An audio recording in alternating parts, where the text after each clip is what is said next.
ఇప్పటికీ కూడా సనాతన ధర్మం గురించి, హిందూ ధర్మం గురించి పోరాడుతూ అండ్ ఏ జనరేషన్ వాళ్ళకైనా సరే సనాతన ధర్మం యొక్క విలువను చాటు చెప్తున్న వ్యక్తి ఒక పర్సన్ ఉన్నారు, రాధా మనోహర్ దాస్ గారు.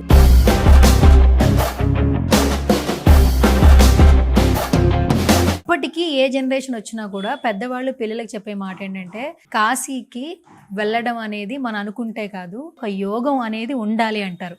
ఇది ఎంతవరకు నమ్మదు? ప్రాప్తం ఉంటేనే అది తిరుమలైన, కాశీ అయిన, బృందావనైన.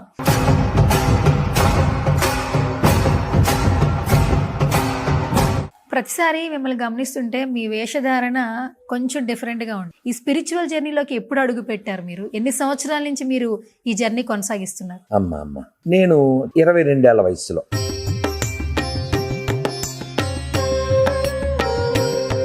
గురుగారు, మెడలో అదొకటి ఉంటది, మీకు ఏంటి ఏముంటుందా? మంచి ప్రశ్న కదా, ఏముంది మోట్లా అనుకుంటే ఇది మా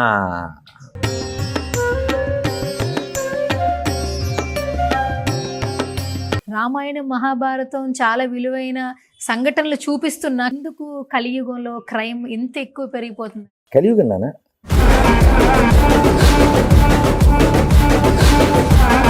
పెళ్లి చేసుకుని విడిపోయే వాళ్ళ సంఖ్య ఎక్కువైపోయింది. ఫ్యూచర్ లో పెళ్లిళ్లే జరగవు అంటున్నారు. రిలేషన్షిప్లని, సిచ్యువేషన్షిప్లని, ఇద్దరు కలిసి ఫ్రీడమ్ అంటున్నారు. దీన్ని ఏ విధంగా చూడాలి? ఈ ఓయో రూమ్స్ ఎందుకంటే చట్టబద్ధం చేశారు, ఎవరెవరితో అనేది తిరిగేయచ్చు. అంటే బట్టలు వేసుకున్న జంతువులు తయారు చేయడానిక తీర్పులు. స్త్రీవాది ఏదో వాది అంటారు, అభ్యుదయవాది. ఏంటి రాధమందాసు భరతమాతలా ఉన్నాడు అంటే గంగురుచిలో ఉండాలా అంది. ఆవిడని ఎవరో ఇంటర్వ్యూ చేస్తే, మీకు పిల్లలు ఉన్నారంటే ఎక్స్పీరియన్స్ కోసం కన్నాను ఒకరిని అంది. రాముడు, లక్ష్మణుడు, భరతుడు, శత్రుఘ్నుడు ఒక తల్లి పిల్లరా?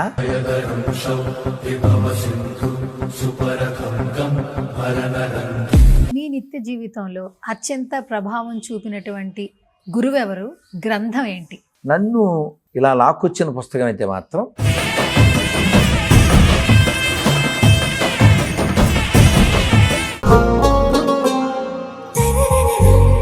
Hi, hello, namaste. This is Suvarna. Welcome to Suman TV. Nowadays డిజిటల్గా ఎంత అభివృద్ధి చెందినా, ప్రపంచం మొత్తం ఏ రంగంలో బ్రతుకుతున్నామని చెప్పినా, ఇప్పటికీ కూడా సనాతన ధర్మం గురించి, హిందూ ధర్మం గురించి పోరాడుతూ అండ్ ఏ జనరేషన్ వాళ్ళకైనా సరే సనాతన ధర్మం యొక్క విలువను చాటు చెప్తున్న వ్యక్తి ఒక పర్సన్ ఉన్నారు, రాధా మనోహర్ దాస్ గారు. ఇంట్రడక్షన్ అవసరం లేదు, రైట్ నా మనతో పాటు ఉన్నారు, ఆయనతో మాట్లాడదాం. నమస్కారం గురువు గారు. హరే కృష్ణ తల్లి. ఎస్, హరే కృష్ణ. సో ఈ ఫస్ట్ ఆఫ్ ఆల్ మీరు వేరే వేరే ప్రాంతాలకు వెళ్ళొస్తూ ఉంటారు, అప్పుడప్పుడు వచ్చినప్పుడు ఇంటర్వ్యూలు ఇస్తూ ఉంటారు. ఈ ప్రాంతాల షెడ్యూల్ ఏంటి అసలు? ఒక్కొక్క చోటకి వెళ్ళడం, కాశీకి వెళ్ళడం, వారణాసికి వెళ్ళడం, ఇంకొక టెంపుల్కి వెళ్ళడం, ఆస్ట్రేలియాకి వెళ్ళడం, శ్రీలంక వెళ్ళడం. ఇప్పుడు రీసెంట్గా ఎక్కడికి వెళ్ళొచ్చారు?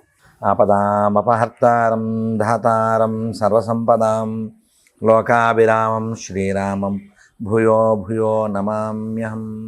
హరే కృష్ణ కృష్ణ కృష్ణ హరే హరే, హరే రామ రామ రామ హరే హరే. తల్లి 21 రోజులు, అందులో 10 రోజులు కాశీ, ఒక 7-8 రోజులు బృందావనం, మధ్యలో జైపూరు, హరిద్వారు, ఉత్తరాదిలోనే 20 రోజుల పైన గడిపాం అద్భుతంగా. అందులో కాశీలో 10 రోజుల్లో తెలుగు వైభవం అని పెద్ద కార్యక్రమం అద్భుతంగా జరిగింది. సామవేదం షణ్ముఖ శర్మ గారు 10 రోజులు ఉపన్యాసాలు ఇచ్చారు. బోల్డ్ అంత కార్యక్రమం, హోమాలు, పూజలు. మన తెలంగాణ నుంచి భద్రాచలం రాములు వారు వచ్చారు, కళ్యాణం అక్కడ. ధర్మపురి నరసింహస్వామి వచ్చాడు, కళ్యాణం. స్వర్ణగిరి వెంకటేశ్వర స్వామి కళ్యాణం. మళ్ళీ వేములవాడ రాజన్న కళ్యాణం. యాదగిరిగుట్ట నరసింహస్వామి కళ్యాణం. తిరుమల వెంకన్న కళ్యాణం. అన్ని కళ్యాణాలు అక్కడ జరిగినాయి, అద్భుతంగా జరిగినాయి. అయితే ఇంకేం ప్రశ్న? షెడ్యూల్ అన్నావు కదమ్మా. ఈ షెడ్యూల్ అంటే చాలామంది పిలుస్తూ ఉంటారు. ఈ బృందావనం వెళ్ళడం అనేది ఖచ్చితంగా ప్రతి సంవత్సరం వెళ్తాను. ఇంక వెళ్ళకపోతే అది నాకు నియమం. ఓ 10 రోజుల్లో లేదా కనీసం వారం రోజులో ఇంకెక్కడికి వెళ్ళకపోయినా బృందావనం ఖచ్చితంగా వెళ్ళి తీరాలి. ఆ గోవర్ధన చుట్టూ తిరగాలి.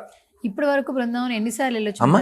నేనా 2001 నుంచి కంటిన్యూ ఇప్పటికి 25 ఏళ్ళ నుంచి. ఒక్కసారేమో మిస్ అయిపోయింది తప్ప ఎవ్రీ ఇయర్ వెళ్తూనే ఉంటా, ఖచ్చితంగా వెళ్తాను. బృందావనం వెళ్ళడం ఎందుకు అంటే రీఛార్జ్ అవ్వడానికి. ఇక్కడ వేసుకున్నాడు, ఇక్కడ చెప్పులు వేసుకోం. ఇక్కడ ఒంటిపూట భోజనం, అక్కడ ఒంటిపూట కానీ ఆడ చెప్పులు వేసుకోం. అలా వెళ్ళిన రోజు విడిచిపెడితే వచ్చే రోజు మళ్ళీ వేసుకుంటాం. ఓకే, కాలినడకనే ప్రయాణం మొత్తం చేస్తుంటారు. బృందావనం అంతా ఆ రాళ్ళు అయినా రోడ్డు అయినా ఇంకోటైనా బృందావనం ఆ మట్టి అయినా అలా చెప్పులు లేకుండానే తిరుగుతాం. మనం తిరగడం గొప్పే ఉందిరా. ఫారినర్స్ ముట్టుకుంటే కందిపోయే అంత సుకుమారంగా ఉంటారు తల్లులు. అవును. వాళ్ళు పొద్దున్న ఇప్పుడంటే రోడ్లు అవి కాస్త బాగున్నాయి కానీ గుచ్చుకునే రాళ్ళల్లో అది భయంకరమైన చలి, అసలు మంచుతో కనబడని పొద్దున్న 4:30కి ఆ మంచులో ఆ రాళ్ళల్లో చన్నీళ్ళు స్నానం చేసి హారతకొచ్చి ఒక ఆవిడైతే నాకు అసలు అమ్మ అనే పిలిచి ఎక్కడి నుంచి అని అడిగాను. మనం సరిగా చూడకపోతే ఇండియనే అనుకుంటాం, కానీ ఎట్లే ఆవిడ హారతి అయిపోయాక స్వామికి హారతులు ఇస్తారు కదా, చాలా హారతులు, అవన్నీ తోగుతుంది ఆవిడ. చాలా రిచ్గా ఉంది ఆవిడ. అంటే వాళ్ళకి పట్టింది, మనకు కూడా పడితే బాగుంటుంది. ఓకే. అండ్ కాశీకి కూడా వెళ్తుంటారు అమ్మమ్మ. మీరు. ఒకప్పుడు ఏంటంటే పెద్దవాళ్ళు కొన్ని సాంప్రదాయాలు కావచ్చు, విలువలు కావచ్చు చెప్తూ ఉండేవాళ్ళు. ఇప్పటికీ ఏ జనరేషన్ వచ్చినా కూడా పెద్దవాళ్ళు పిల్లలకు చెప్పే మాట ఏంటంటే కాశీకి వెళ్ళడం అనేది మనం అనుకుంటే కాదు, అది పుణ్యం జరగాలి అంటే మీరు ప్రయాణానికి వెళ్ళాలి, కాశీకి వెళ్ళి దర్శించుకోవాలనేది కూడా ఒక యోగం అనేది ఉండాలి అంటారు. ఇది ఎంతవరకు నమ్మచ్చు? డౌట్ ఏం లేదమ్మా, పక్కా నిజం. చాలామంది దగ్గర డబ్బులు ఉంటాయి, చాలామంది దగ్గర టైం ఉంటుంది, ఈ రెండు ఉండేవాళ్ళు ఉంటారు, కానీ వాళ్ళు వెళ్ళలేరు. ప్రాప్తం ఉంటేనే, అది తిరుమలైనా కాశీ అయినా బృందావనం బృందావన విషయంలో అయితే కొన్ని ఎగ్జాంపుల్సే చెప్తాను నేను. మధుర బృందావనం మధ్యలో 14-15 కిలోమీటర్లు. నేను ఎవరింటికి వెళ్ళి 25 ఏళ్ళ నుంచి రిపీటెడ్గా చాలామంది దగ్గర విన్న మాటలు ఇవి. ఇలా బృందావనం చాలా బాగుంటుంది, అది ఇది ఏదో చెప్తున్నాను. ఎక్కడ స్వామి అన్నారు. ఇలా మనం మధుర స్టేషన్లో దిగాలి, అక్కడికి వెళ్ళాలి. అవునా స్వామి, 4 ఏళ్ళు అక్కడ కాంట్రాక్టులు చేశాను స్వామి అన్నాడు. 4 ఏళ్ళు అక్కడ ఉన్నాడు అతను. పక్కన 14 కిలోమీటర్లు 15 కిలోమీటర్ల దూరంలో ఉన్న బృందావనం వెళ్ళిపోయాడు. సో ఇంకో స్వానుభవం, ఎప్పుడో ఒకసారి మా మావయ్య ఎక్కడా తెలుసా అని ఫోన్ చేశాడు. సంతోషకరమైన గర్వం. ఎక్కడా అన్న, మధురలో ఉన్నామన్నాడు. టైము ఈవినింగ్ అవుతుంది, 7-6 ఆ టైం మధ్యలో. మరి బృందావనం వెళ్ళేవా అన్న, ఇప్పుడు వెళ్తామన్నాడు. ఇప్పుడే 6 దాటింది కదా, ఇంకిప్పుడే వెళ్తావు అంటే ఇప్పుడు మధుర చూసి వెళ్తామన్నాడు. ఇంకెళ్ళినట్టేలే, నువ్వు వెళ్ళేసరికి అన్నీ క్లోజ్ చేసేస్తారు అని మనసులో అనుకుని రాత్రి ఎక్కడ నిద్రపోతారన్న. ఇంకా లేట్ అయ్యి వాళ్ళకి నిద్రపోతే మర్నాడు చూస్తారని రాత్రి ఢిల్లీ వెళ్ళిపోతాం, సదర్న్ ట్రావెల్స్ అన్నాడు. నేను ఏం చెప్పలే, సరే అన్నాను, అయిపోయింది. ఆ తర్వాత ఎప్పుడో ఫోన్ చేస్తే ఏం చూసామన్నా, అలా తీసుకెళ్ళారా బస్సులో, అలాగే ఏవో తులసి తోటలు అవి చూపించారు, అదే బృందావనం అన్నారన్న. సరే మీ ప్రాప్తం అలా ఉంది, అది కాదు. బృందావనం అంటే కొన్ని వేల దేవాలయాలు, పెద్ద దేవాలయాలు, చిన్న దేవాలయాలును, యమునా నది, గోవర్ధనగిరి, ఎన్నో విశేషాలు, రాధా బాంకి బిహారీ, రాధారామను, చాలా విశేషాలు చెప్పారు. ఆయన ఫీల్ అయ్యాడు. మరి హిందీ రాదు, ఆ ఫీల్ లోపల పెట్టుకున్నాడు. మళ్ళీ ఎప్పుడో ఢిల్లీ వెళ్ళినప్పుడు వాళ్ళ ఫ్రెండ్స్ని వదిలేసి, నేను దగ్గర కదా 3 అవర్స్ 4 అవర్స్, ఆయన రైలుకి వెళ్ళిపోయాడు. మరి భాష రాదు, ఏం చూడాలో కూడా తెలదు. నాకు కాల్ చేయలేదు, రైల్లో ఎవరో తగిలేదు తెలుగు ఆయన. ఆయనే తీసుకెళ్ళి ఈయనకి ప్రసాదం పెట్టించి ముఖ్యమైన గుళ్ళు అన్నీ చూపించి పంపించాను. ఎందువల్ల అనుగ్రహం అంతే. లోపల మనకు ఆర్తి ఉండాలి తల్లి, అన్నీ అవుతాయి. అయితే గురువుగారు మీరు బృందావనం గురించి చెప్పారు అండ్ కాశీ విశిష్టత కూడా తెలియచేశారు. చాలామంది ఏంటంటే కాశీకి వెళ్ళాలనుకోవడం ఒక వరంగా భావిస్తారు, బట్ ఒక ప్రధాన పని కోసం ఒకటి చెప్తుంటారు. మన ఇంట్లో ఎవరైనా పెద్దవాళ్ళు చనిపోతే, కొడుకు కానీ కూతురు కానీ, వాళ్ళ తండ్రి చనిపోతే ఆ అస్థికలు అనేవి కాశీలో ఆ నదిలో కలిపితే వాళ్ళకి చాలా వరకు పుణ్యం ఉంటుంది. అంటే చనిపోయిన వాళ్ళకి మరో జన్మ అంటారు కొంతమంది, లేదంటే వాళ్ళు చనిపోయిన తర్వాత భగవంతుడి దగ్గరికి వెళ్తారు, స్వర్గంలో ఉంటారు అంటుంటారు. ఇది ఎంతవరకు నమ్మచ్చు? మీ నమ్మాలి తల్లి. తస్మాత్ శాస్త్రం ప్రమాణం. మన ప్రమాణం శాస్త్రమే. ఎంతమంది పెద్దవాళ్ళు చెప్పారు, ఎన్నో మన గ్రంథాలు చెప్పినాయి, మనం ఖచ్చితంగా నమ్మాలి. కాశ్యాన్ మరణాన్ ముక్తి అంటే ఏమిటి? కాశీలో మరణిస్తే ముక్తి. అందుకే మీరు ఎప్పుడు కాశీ వెళ్ళండి, రామ్ సత్యరామ్ రామ్ సత్యరామ్ వస్తూనే ఉంటాయి. ఏంటి? శవాలు. మామూలుగా శవాన్ని చూస్తే స్నానం చేయాలి, ముట్టుకుంటే స్నానం చేయాలి. మరి కాశీలో లేదు. ఎందుకని? కాశీ పేరే మహాశ్మశానం. మొన్న వెళ్ళానా? 10 రోజులు ఉన్నావా? మేము గంగలో బోట్లో బిందుమాధవ్ దగ్గరికి వెళ్ళి రిటర్న్ ఎక్కడ దిగాం? మణికర్ణికా ఘాట్. మణికర్ణికా ఘాట్ దేనికి ఫేమస్? పగలేయడానికి. మేము పడవ దిగి మెట్లెక్కి గుళ్ళోకి వెళ్ళాలి, పక్కనే కదా, దాన్ని ఆనుకుంటుంది కదా. వెళ్తుంటే నాతో ఉన్న స్వామి, రండి ఇక్కడ శ్మశానేశ్వరుడు ఉన్నాడు అన్నాడు. అంటే ఈ శవాలు వెళ్ళిపోతుంటాయి కదా, ఆ వెళ్ళిపోయే వాళ్ళకి విట్నెస్గా ఉండే ఆయన శ్మశానేశ్వరుడు. సరే కిందకి దిగాం. జస్ట్ అలా 4 అడుగుల దూరంలో శవం కాలుతుందన్న, కాలుతుంది. ఆ వీడియోలు పెట్టారు నాళ్ళు, అలా కాలుతుంది. మేము లోపలికి వెళ్ళాం. ఒక కిందకు ఉంటుంది ఆ గుడి. సరే దండం పెట్టుకున్నాం. ఆ శవం యొక్క వేడి మాకు తగులుతుంది. ఆ కాలిపోయిన తలకాయ, జుట్టు కాలిపోద్ది కదా ముందు, జుట్టు కాలిపోయి ఆ తలకాయ ఎలా ఉందంటే నిలబెట్టిన బుడిద గుమ్మడికాయలా ఉంది. పెద్ద తలకాయ పడుకోబెడతారు కదా నా శవం, కాల్చారు. అలా నిత్యం కాలుతూనే ఉంటాయి. అక్కడ ఒక ఆయన రీల్ చేసి పెట్టాడు ఎప్పుడో, బాగుంది, చిన్న బిట్. 2 दिन का मेला అభి అకేలా. అర్థమైంది తల్లి? 2 दिन का मेला అంటే 2 రోజులు పండగ ఎగురుతావు. అభి అకేలా, ఇప్పుడు అక్కడే తగలబడిపోతున్నావు. ఇప్పుడు కాశీ వెళ్ళడం భక్తి కోసము, ముక్తి కోసము. అక్కడికి వెళ్ళి విశ్వనాథుడి దగ్గరికి శక్తి కోసం. అది ఓకే. ప్రతిసారి మిమ్మల్ని గమనిస్తుంటే మీ వేషధారణ కొంచెం డిఫరెంట్గా ఉంటుంది. స్పిరిచువల్ వేలో ఉంటారు. కరెంట్ టాపిక్ అంటే హిందూ ధర్మం గురించి ఎవరైనా వ్యాఖ్యలు చేస్తే వాళ్ళకి ఆన్సర్ ఇస్తుంటారు, బదిలిస్తుంటారు. సనాతన ధర్మం కాపాడాలని చెప్తూ ఉంటారు. ఎప్పుడు ట్రావెలింగ్ చేస్తుంటారు. ఒక్కొక్కరి వేషధారణ ఒక్కోలా ఉంటుంది. అంటే మిమ్మల్ని గురూజీగా కూడా చాలామంది భావిస్తుంటారు. ఏమైనా ఉన్న సలహాలు సూచనలు తీసుకుంటూ ఉంటారు. నిత్యం దీపారాధన చేస్తారు, ఒక్క పూట భోజనమే చేస్తారు. మీ దినచర్య అందరి మనుషుల నుంచి ఈ స్పిరిచువల్ జర్నీలోకి ఎప్పుడు అడుగు పెట్టారు? మీరు ఎన్ని సంవత్సరాల నుంచి మీరు ఈ జర్నీ కొనసాగిస్తున్నారు? అమ్మ మంచి ప్రశ్న తల్లి. బాల్యం నుంచి స్పిరిచువల్గా ఉన్నప్పటికీ ఇలా ఫుల్గా కంప్లీట్గా అనేది 22 ఏళ్ల వయసులో. మీకు 22 వయసు? ఈ శరీరం 22 ఏళ్ళు ఉన్నప్పుడు, అంటే 28 ఏళ్ల క్రితం. నేను చాలాసార్లు చెప్పినప్పటికీ మళ్ళీ చెప్తాను సంతోషంగా, నాకు పుస్తకాలు చదవడం అనేది చాలా ఇష్టమైన పని. ఇప్పుడు వాస్తవానికి మీ ఇంటర్వ్యూ లేకపోతే హోమం దగ్గర కూర్చొని అదే పని చేద్దాం. అంటే మీరు టీవీ చూడరు? ఇంకా బాగా అడిగావు, వాళ్ళని అడుగు చెప్తారు. ఎక్కడికి వెళ్ళినప్పుడు రూమ్లు ఇస్తారా? టీవీ ఉంటుందా? నాకు టీవీ పెట్టడం రాదు, నేను నేర్చుకోను కూడా. నాకు టీవీ పెట్టడం రాదు, టీవీ పెట్టడం రాదు, నేను నేర్చుకోను. ఆ టీవీ ఏం చేస్తాను? టవలారేస్తాను. ఇప్పుడు ఆ టైం ఎక్కడది నాన్న? టీవీ చూసే టైం ఎక్కడది? పొద్దున్న మౌనం ఉంటానా? పొద్దున్న లేచాక నేను మాట్లాడను 9, 10, 11 వరకు. ఇవాళ కారు ఎక్కాక వాళ్ళు వచ్చేసారు నన్ను తీసుకెళ్ళడానికి. కారు పిలిచాను అన్నాను. నేను రెడీ తిలకం పెట్టుకున్నాక అన్నాను. కారు వచ్చింది, ఎక్కాను. ఎక్కి అప్పుడు జపం మొదలుపెట్టి అప్పుడు మౌనం బ్రేక్ చేశాను 11 తర్వాత. ఎందుకు అట్లా? అంటే మౌనం ఎందుకా? అదే ప్రశ్న. మౌనం ఎందుకు అంటే నీకు మంచి క్వశ్చను. చుట్టూ గోడలు ఎందుకు? ఫెన్సింగ్, ప్రొటెక్షన్, అంతే. అలా ప్రొటెక్షన్ ఏంటి? ఇప్పుడు నేను పొద్దున్నే మాట్లాడితే పొద్దున్న నుంచి మాట్లాడేవాళ్ళు ఉంటారు.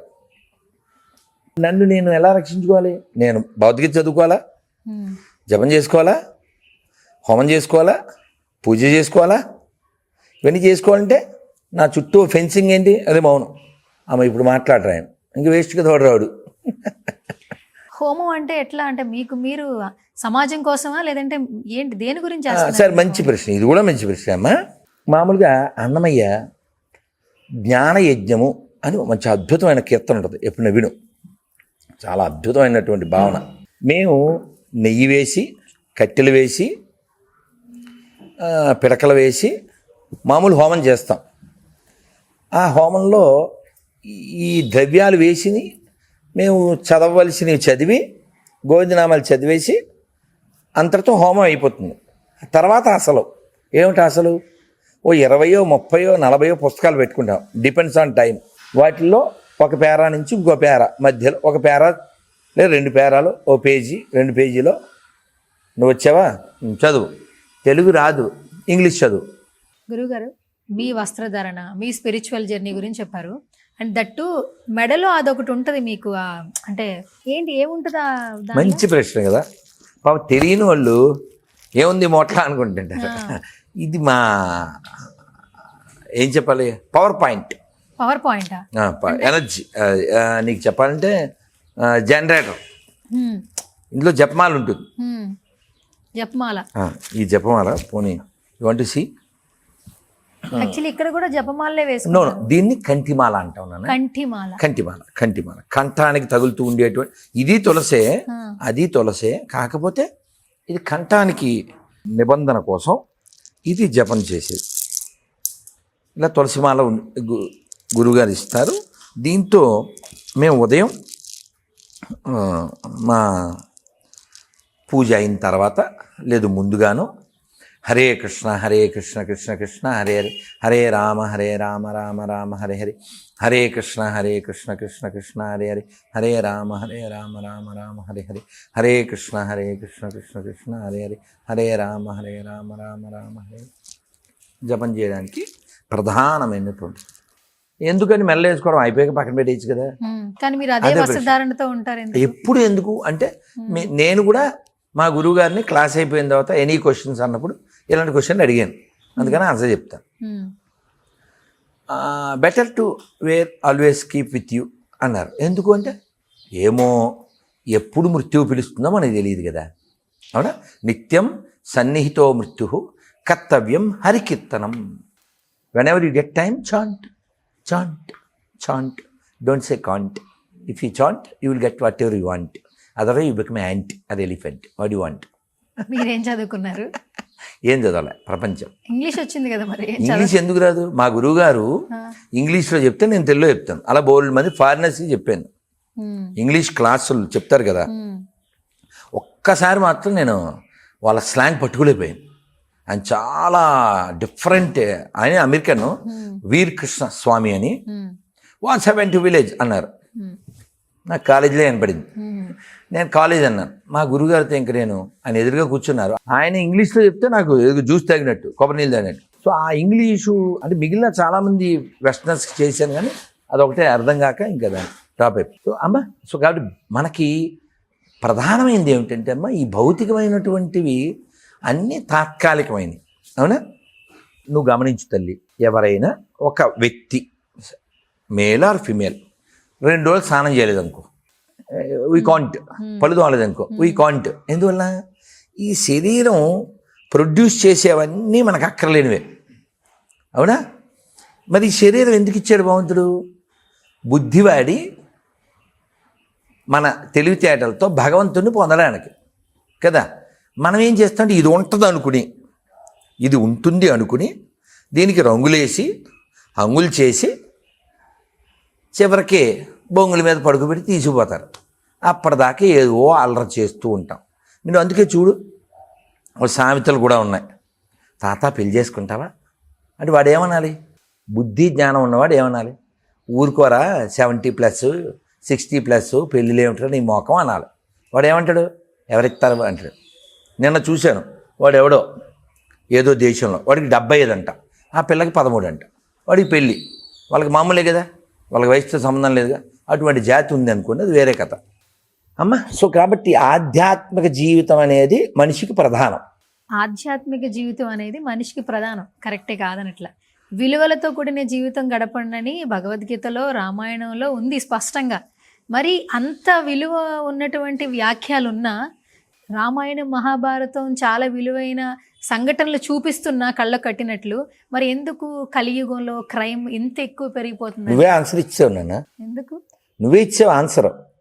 నువ్వే చెప్పావు కలియుగం, అదే ఆన్సర్. కలియుగం నాన్న. ఒక సందర్భం చెప్పేస్తాను, నువ్వు అడిగావు కాబట్టి. కలిపురుషుడు అంటారు, విన్నావుగా? అవును, విన్నాను. ఈ కలిపురుషుడు స్టార్టింగ్ ఎప్పుడంటే ద్వాపరయుగం ఎండింగ్, కలియుగం ప్రవేశించాలి. డోర్ యుగ సంధ్యౌ అంటుంది భాగవతంలో. అతను వచ్చాడు, వచ్చి ఎద్దును కొడుతున్నాడు. ఎద్దును కొడుతుంటే పరీక్షిత్ మహారాజు వచ్చాడు, కత్తి తీశాడు, వేసేస్తాను అంటే ఆయన అన్నాడు, ఎలా వేసేస్తారు సార్, నేను కలిపురుషుణ్ణి, ఇది నా డ్యూటీ అన్నాడు. నా రాజ్యంలో ఇలాంటి వేషాలు వేస్తే నేను ఊరుకోను అన్నాడు. అటువంటి గొప్ప రాజులు పరీక్షిత్. ఆ పరీక్షిత్ కొడుకు జనమేజయుడు. ఆయన ఈ భూమండలం అంతా పరిపాలించిన ఆఖరి రాజు. భూమండలం తల్లి, నాట్ ఓన్లీ ఇండియా, ఈ భూమండలం అంతా మన అండర్లోనే ఉండేది. అర్థమైందా? అందుకే చూడు, ప్రపంచంలో ఎక్కడ తవ్వినా ఓ విష్ణుమూర్తో, ఓ గణపతో, ఓ శివలింగమో, ఓ లక్ష్మీదేవో కనపడుద్ది. సౌదీలో మొన్న మధ్య తవ్వకాలు చేస్తే 8,000 సంవత్సరాల క్రితం ఆలయం బయటపడింది. మొన్న రాజస్థాన్లో 3-4 రోజుల క్రితం ఎప్పుడో మహాభారతం అవశేషాలు. అలా ఎన్నో.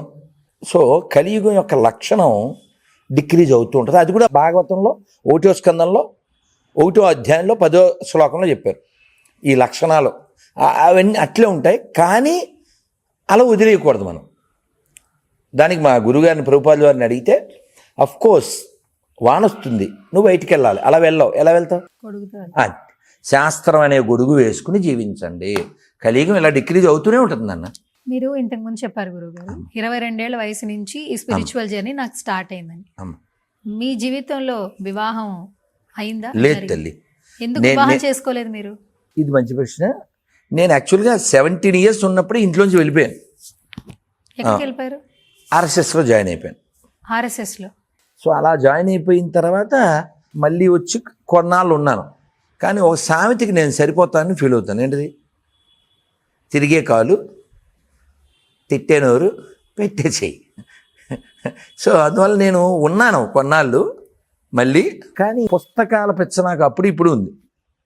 పుస్తకాలు చదవడం చెప్పాను. ఇప్పుడు నువ్వు కానీ మీరు కానీ రాకపోతే హోమం చేసుకుని బోల్డ్ బుక్లు చదువుకుంటాం. నాకు ఇష్టమైన పని ఇప్పటికీ ఎప్పటికీ.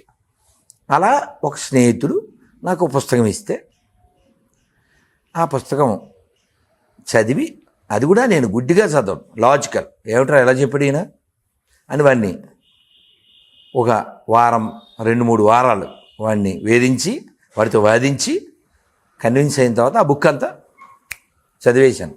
ఇంకా చదవాలి అని ఆయన బుక్స్ ఎక్కడో అడిగి మళ్ళీ బుక్స్ కొనుక్కుని చదివిన తర్వాత అయితే మనం చొక్కా ప్యాంట్ లోపల తోయడం, జుట్టు ఎగరేయడం, బండి 110 నడపడం, టోపీ పెట్టుకోవడం, గగుల్స్ ఎగరేయడం, ఇది కాదు లైఫ్. అసలు ఇవి చేశారా మీరు? అందుకే చెప్పాను తల్లి, సినిమాలు చూడడం. అందుకే చెప్పాను. బండి 110 చేశారా? బండి 110 ఇప్పుడు అలాగే తోలుతాను. కానీ రోడ్డు ఉంటే అలాగే తోలేవండి బండి. నేను మా నాన్నగారిని తిరిగి నాన్న కారు కొను. మనం బండి అలా వెళ్ళినప్పుడు కారు ఎందుకు అంటారు? ఎక్కడికైనా వెళ్ళండి, డబ్బులు ఇస్తాను అనేవారు.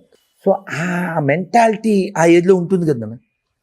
షోగన్ అని బండి ఉండేది 30 ఏళ్ళ క్రితం. అంటే లీటర్కో 7-8 కిలోమీటర్లు వద్దాయి. వాళ్ళు బండి కొనమంటే ఎందుకు కొంటారు? మధ్య తరగతులు. సో అలాంటి డ్రీమ్స్ ఉండే. నాకు అనిపించింది ఇవన్నీ చదివింత, ఇది లైఫ్ కాదు. బండి మీద తిరగడం, కారు మీద తిరగడం, మంచి బట్టలు వేసుకోవడం, జుట్టు ఎగరేయడం, కాలు ఎగరేయడం, సినిమాలు చూడడం, ఇది కాదు. ఇది లైఫ్ కాదు. లైఫ్ అంటే వ్యక్తి ముక్తి కోసం ప్రయత్నించాలి. లేకపోతే మళ్ళీ రాదు కదా నాన్న. మళ్ళీ వస్తుందా? మీ దేశం పేరు ఏం పేరు నాన్న? మన దేశం పేరు ఏంటి నాన్న? భారతదేశం. ఎందుకు ఆ పేరు వచ్చింది చెప్పు? భారతీయులందరూ ఉన్నాం కాబట్టి భారతదేశం. అబ్బా, అవార్డు ఇవ్వండిరా. ఆంగ్లేయులు ఉంటే పాకిస్తాన్ నాన్న. అది కూడా ఇందులోంచే పుట్టింది కదా నాన్న. మరి మీ ఆన్సర్ ఒకటి ఉంది కదా గురుగారు, అది ఇస్తాను నాన్న. మనం సంకల్పం చెప్తాను నాన్న.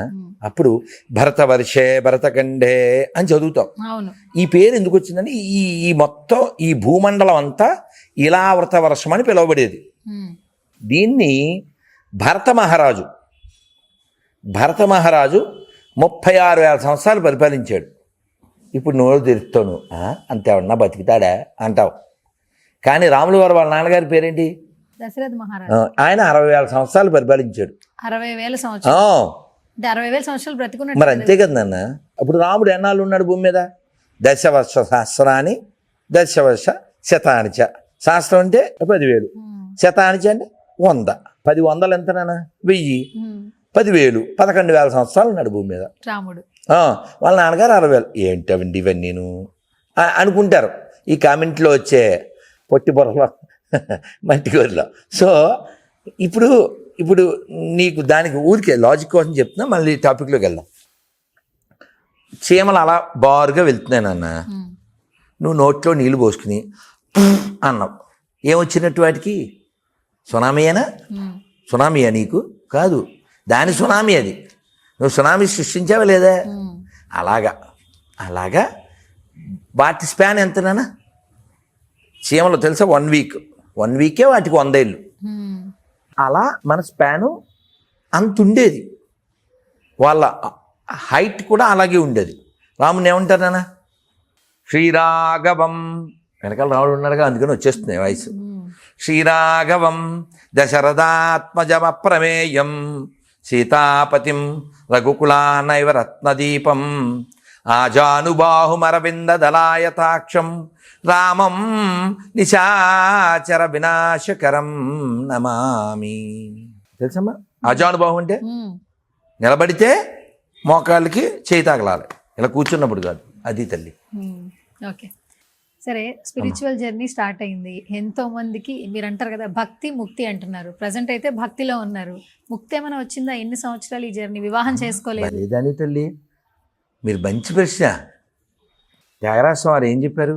మోక్షము గలదా భువిలో జీవన్ముక్తులు గాని వారలకు మోక్షము గలదా. మనం జీవన్ముక్తులం కావాలి ఉమ్, అంటే ఇక్కడున్నప్పుడే ఆ ముక్తిని అనుభవించాలి. దానికోసం ప్రాసెస్లో ఉన్నాం మనం.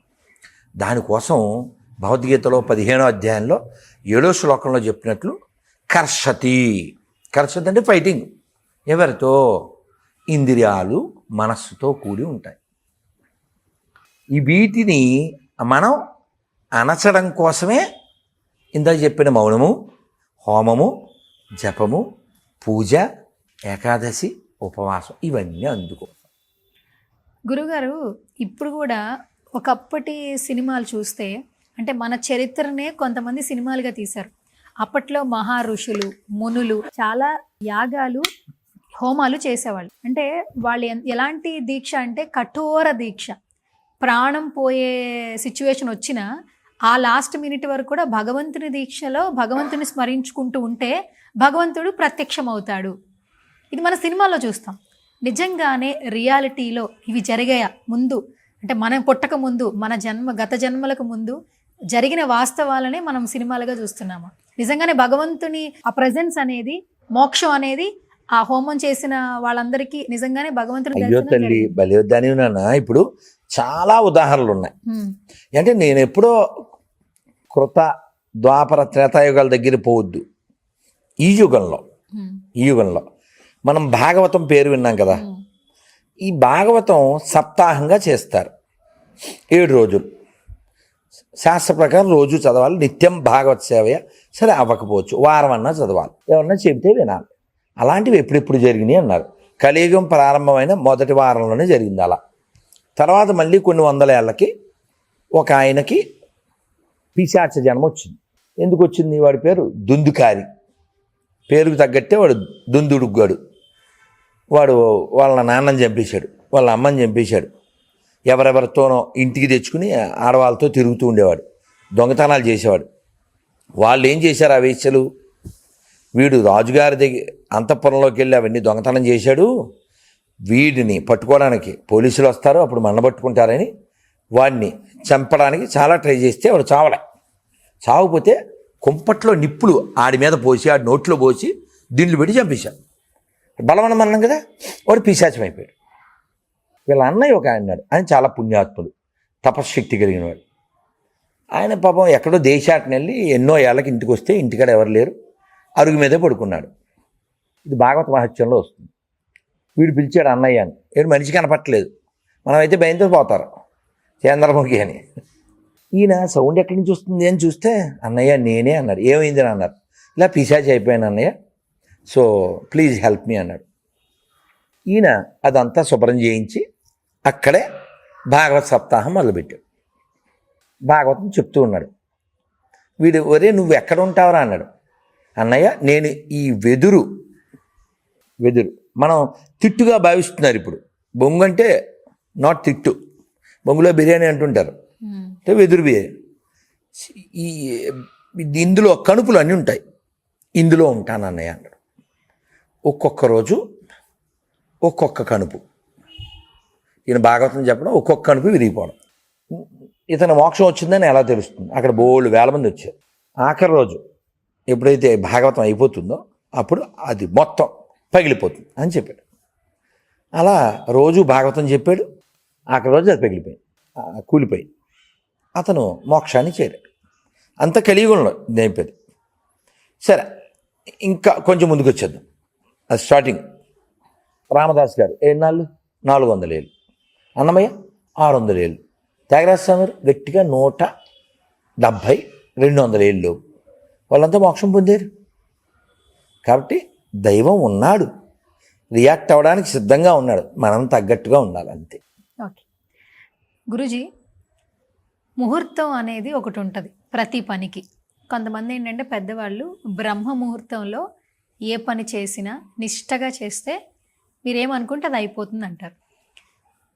పని విషయంలోనే కాదు, ఒక వ్యక్తి పుట్టినప్పటి నుంచి చనిపోయే వరకు ప్రతి రోజుకి ప్రతి కార్యక్రమానికి ఒక ముహూర్తం పెడతారు. అక్షరాభ్యాసం నుంచి ఈవెన్ చనిపోయిన తర్వాత ఆ శవాన్ని తీయడానికి కూడా ఆ టైం చెప్తారు. ఈ గడియల్లో చనిపోయారు కానీ ఈ టైం పెట్టుకోండి, ఇక్కడ ఈ టైంలో పిండ ప్రదానం చేయండి అని అంటూ ఉంటారు. వ్యక్తిగత జీవితంలో ముహూర్తం అనేది అంత ఇంపార్టెన్స్, అంత కీ రోల్ ప్లే చేస్తుంది. యాక్చువల్లీ చెప్పాలంటే ఈ జనరేషన్లో ఉన్న కల్చర్ వాళ్ళకి అసలు బ్రహ్మముహూర్తం అనేది అంటే కూడా ఏం తెలియదు. నిజంగానే బ్రహ్మముహూర్తానికి ముహూర్తానికి అంత విశిష్టత ఉందా? మీ మాటల్లో ఏం చెప్తారు? ఖచ్చితంగా తల్లి, చాలా చాలా వాల్యుబుల్ క్వశ్చన్ నాన్న. బ్రాహ్మీ ముహూర్తం 4:30, 6 మధ్యలో అద్భుతమైంది. మేము మంగళహారతి అని జరుగుద్ది ఇస్కాన్లో 4:30కి. మేము 4:30కి అంటే ఒక 20 నిమిషాల పైన జర్నీ వెళ్ళడానికి. అంటే ఎప్పుడు లేవాలి? మేము రెడీ అవ్వాలా? అందుకని అలారం 3 పెట్టుకుంటాం. హీనపక్షం 3:30, లేకపోతే రెడీ అవ్వలేము. అంత పొద్దున్న లేచి ఏదో ఒక ఉపన్యాసం వింటూ రెడీ అయ్యి గుడికి వెళ్ళి హారతి చూసి మనం పూజ చేసి జపం చేస్తూ ఉంటే ఇంక నీకు సినిమా భాషలో చెప్పంటే గాలిలో తేలినట్టు పడుతుంది. ఆ ఆనందం మిస్ అయిపోతున్నారు ఎవరు? ఈ స్విగ్గీ బ్యాచ్, ఈ కొండలో బిర్యానీ బ్యాచ్, ఈ జొమాటో బ్యాచ్, అర్ధరాత్రి ఏమంటారు మండి భోజనం బ్యాచ్. అంతే కదా, పందులన్నిటి కలిపి ఓ చోట ఫుడ్ పెడితే అన్నీ కలిపి తింటాయి కదా. నేను చూడలే దాన్ని ఏమంటారు, అది పందుల ఫాము, కోళ్ళ ఫాము, వాటి అన్నిటిలో ఏం చేస్తారు, అన్నిటి కలిపి పెడతారు. అన్ని జంతువులు తింటుంటాయి కదా. అయితే ఇక్కడ బట్టలు వేసుకుని జంతువులు తింటుంటాయి అంతే.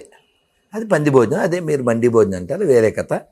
సో ఇది చెప్పిన తర్వాత ఒక ఆఫీసులో ఆ మండి భోజనం తినడం మానేశారు. వాళ్ళకి మండి, ఇది తెలుగు మండి, ఆ మండి వేరు, టాపిక్ వేరు.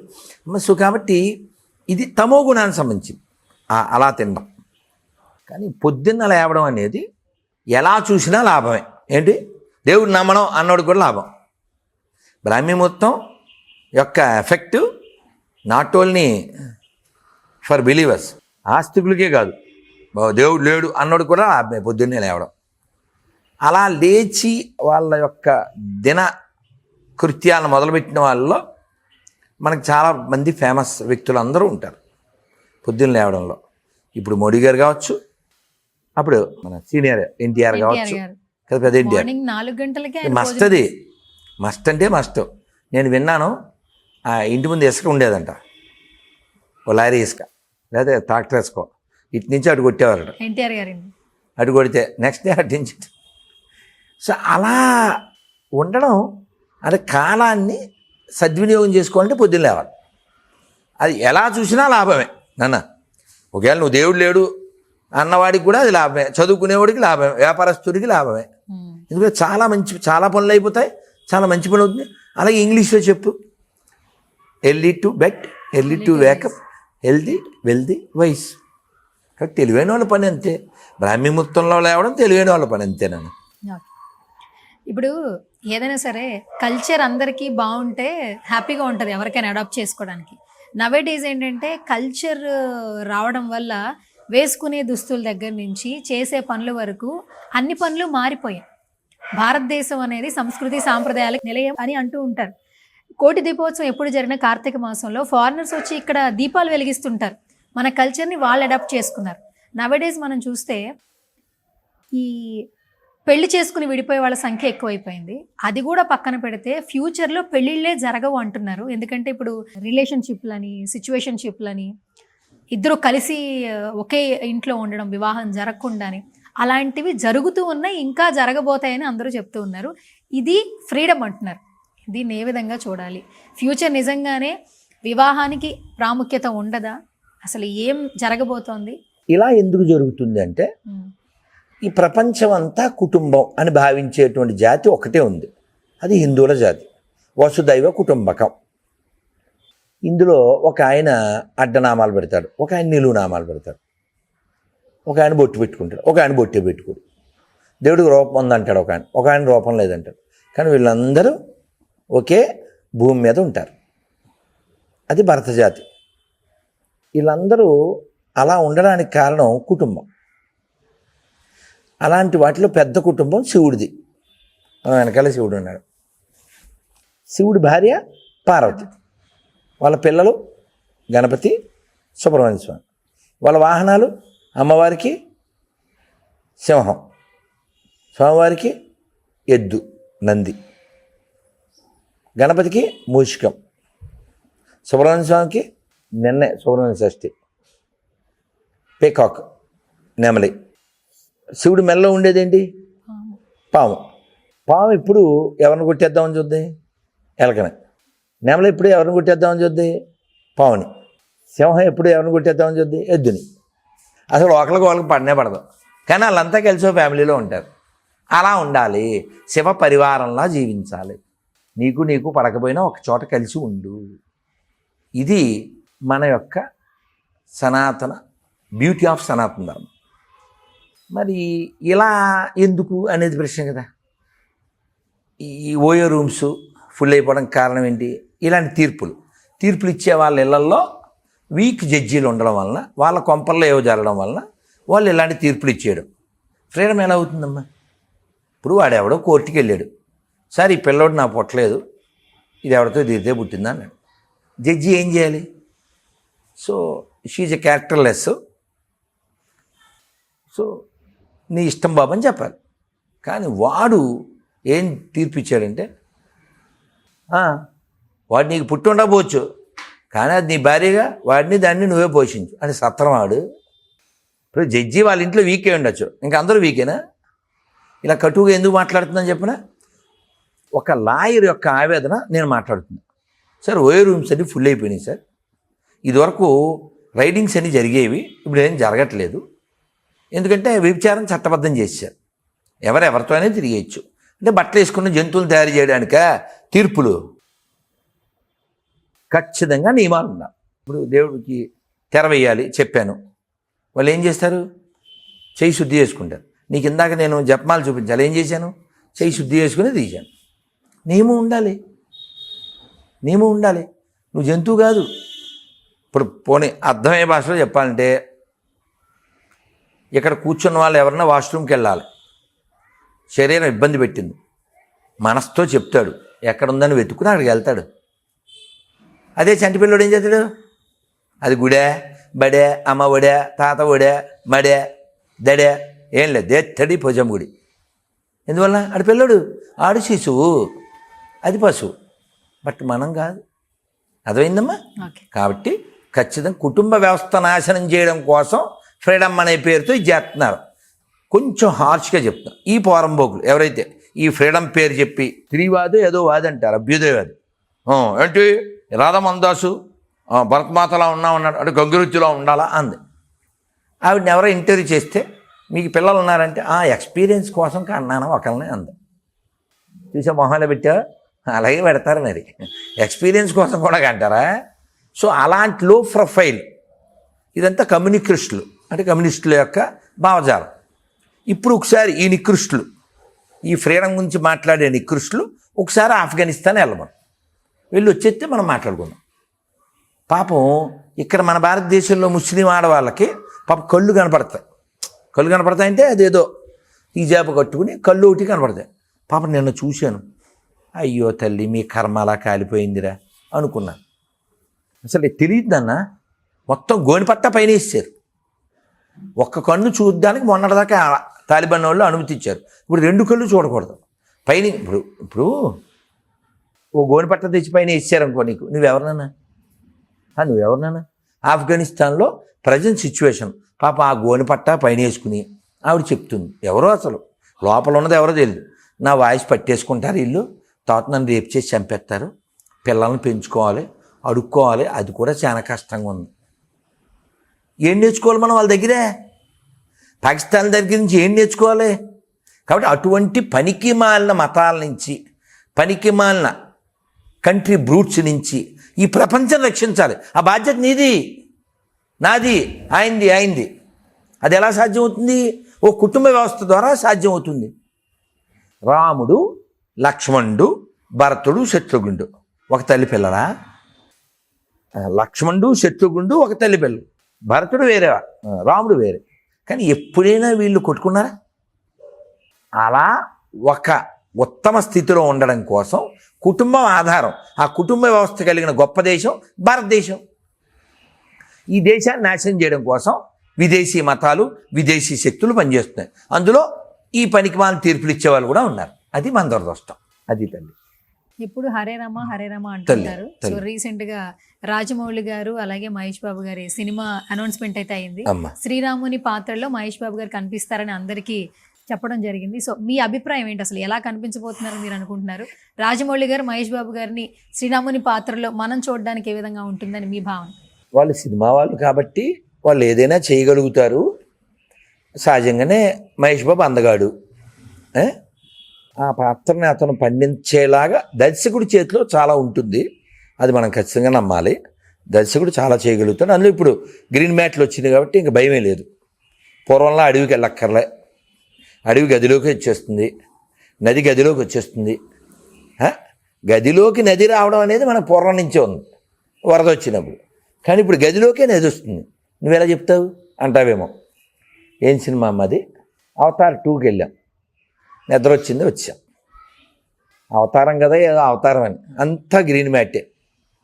సరే, వాళ్ళ కష్టం వాళ్ళకు ఉంటుంది, వాళ్ళ ఇష్టం వాళ్ళకు ఉంటుంది.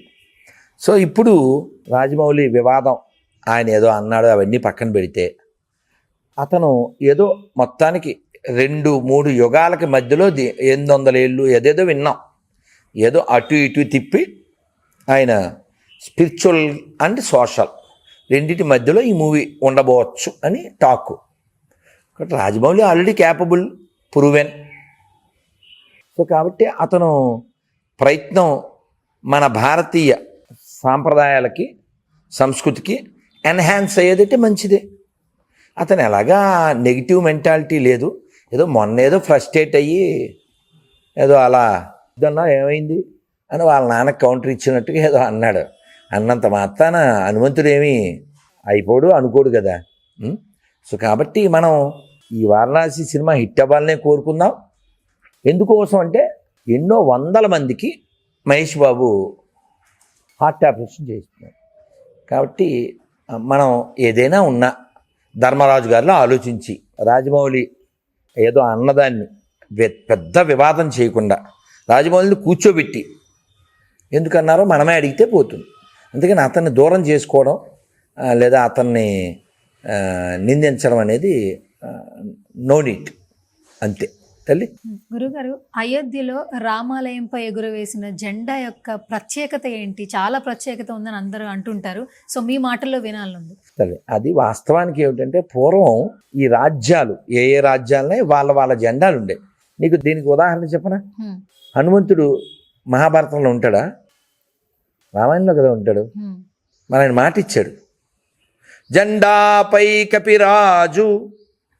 కపిరాజు అంటే హనుమంతుడు, జెండాపై కపిరాజు. సినిమా కూడా తీశారు కదా నాని. సో ఈ జెండాపై కపిరాజు ఆయన మాట ఇచ్చి, నేను ఎప్పుడు మిమ్మల్ని యుద్ధంలో పర్యవేక్షిస్తూ ఉంటానని చెప్పాడు. పాండవులకి ఒక జెండా ఉంది, కౌరవులకు ఒక జెండా ఉంది. అలా ఒక్కో రాజ్యానికి ఒక్కో జెండా. అలా రాముడి కాలంలో అయోధ్యలో ఒక జెండా, ఆ జెండా మీద ఒక ఆయుర్వేదపు మొక్క చిహ్నం, ఇలా ఒక్కొక్క దానికి ఒకటి. ఇప్పుడు కూడా మనకి జెండా ఉంది కదా. అలా ఈ జెండా వారి యొక్క పౌరుషత్వానికి, వారి రాజ్యం ఇది అని తెలియడానికి గుర్తు. హనుమంతుడు సంజీవుని తేవడానికి వెళ్ళేటప్పుడు అయోధ్య మీదుగానే వెళ్ళాడంట. ఓకే. అయితే మీ నిత్య జీవితంలో అత్యంత ప్రభావం చూపినటువంటి గురువు ఎవరు, గ్రంథం ఏంటి? అమ్మో ఇన్ని మళ్ళీ అడిగావు ఇన్ని సంవత్సరాల్లో తల్లి. నన్ను ఆ జీన్ ప్యాంట్లో నుంచి టీ షర్ట్లో నుంచి లేకపోతే ఆ కలజోల్లోంచి ఆ బైక్ కారు మూడ్లోంచి ఇలా లాక్కొచ్చిన పుస్తకం అయితే మాత్రం the science of self realisation, ఆత్మ సాక్షాత్కార శాస్త్రం ఆ పుస్తకం. ఇంకా నాకు ఇష్టమైన పుస్తకాలు చాలా ఉన్నాయి. భగవద్గీత కూడా నేను అట్ ఏజ్ ఆఫ్ 32 డేస్లో చదివేశాను. సో చాలా బుక్స్ చదివాను. నాకు బాగా ఇష్టమైనటువంటి నన్ను ప్రభావితం చేసినటువంటి పుస్తకం ఆత్మ సాక్షాత్కారంతో పాటుగా గృహస్థాశ్రమంలో ఎలా ఉండాలి అదో పుస్తకం. అద్భుతం. నన్ను అడిగితే ఆ పుస్తకం గోరఖ్పూర్ ప్రెస్ వాళ్ళది, చిన్నది, 15 రూపీస్. దాని మీద ఎలా ఉండాలని పెడితే చాలు అనుకుంటాను నేను. గృహస్థాశ్రమం కదా, అన్నిటికీ దాంట్లో ఆన్సర్ ఉంది.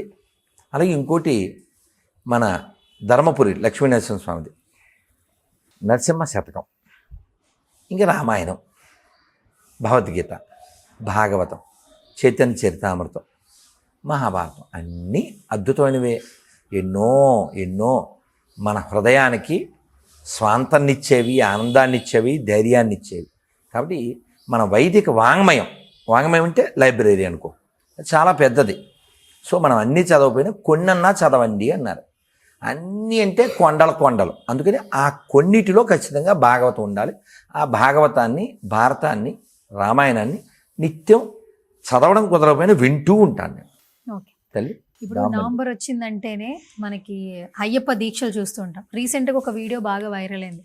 అయ్యప్ప మాల వేసుకుని ఆ దీక్ష స్టార్ట్ చేసిన తర్వాత ఆయన డ్రింక్ చేయను, ఒక వ్యక్తి మాల వేసుకున్న తర్వాత ఆ దీక్షలోనే డ్రింక్ చేయడం చేశారు. ఆ వీడియో వైరల్ అయింది. యాక్చువల్లీ బయట చాలా నా దాకా రాలేదు.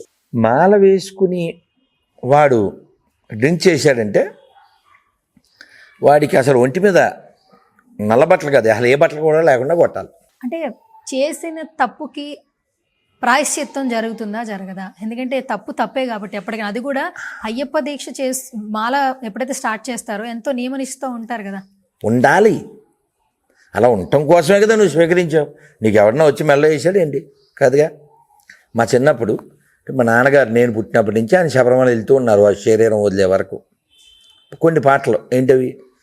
కార్తీక మాసములో నీ వ్రతమును బూనుకొని, కార్తీక మాసములో నీ వ్రతమును బూనుకొని, మాల ధరించిన నిష్టగరిష్ఠులు గుమిగూడి ఉన్నారు, స్వామి భక్తులు అయ్యేరు. అవునా? అలాగే మాలధారణం నియమాల తోరణం, ఇవన్నీ మా చిన్నప్పుడు విన్నాను. సో నియమం కలిగి ఉండడం కోసమే మాల వేసుకున్నాడు. ఇప్పుడు నువ్వు ఇందాక అడిగావు, గురించి కాఫీ టీ తాగుతారా అన్న. 28 ఏళ్ళు అయింది వదిలేసి. ఎప్పుడన్నా మా అమ్మ తాగరని అప్పుడు ఎప్పుడు చిన్నప్పుడు తాగా. ఇప్పుడు వాసన కూడా మేము స్వీకరించాం. No coffee, no tea, no ఉల్లి, నో వెల్లుల్లి. ఇప్పుడు సాయంత్రం 4 అవుతుంది. నిన్న మధ్యాహ్నం భోజనం చేశాను నేను. 24 అవర్స్ దాటిపోయింది. అలా ఉన్నాను కదా నీళ్ళు తాగి.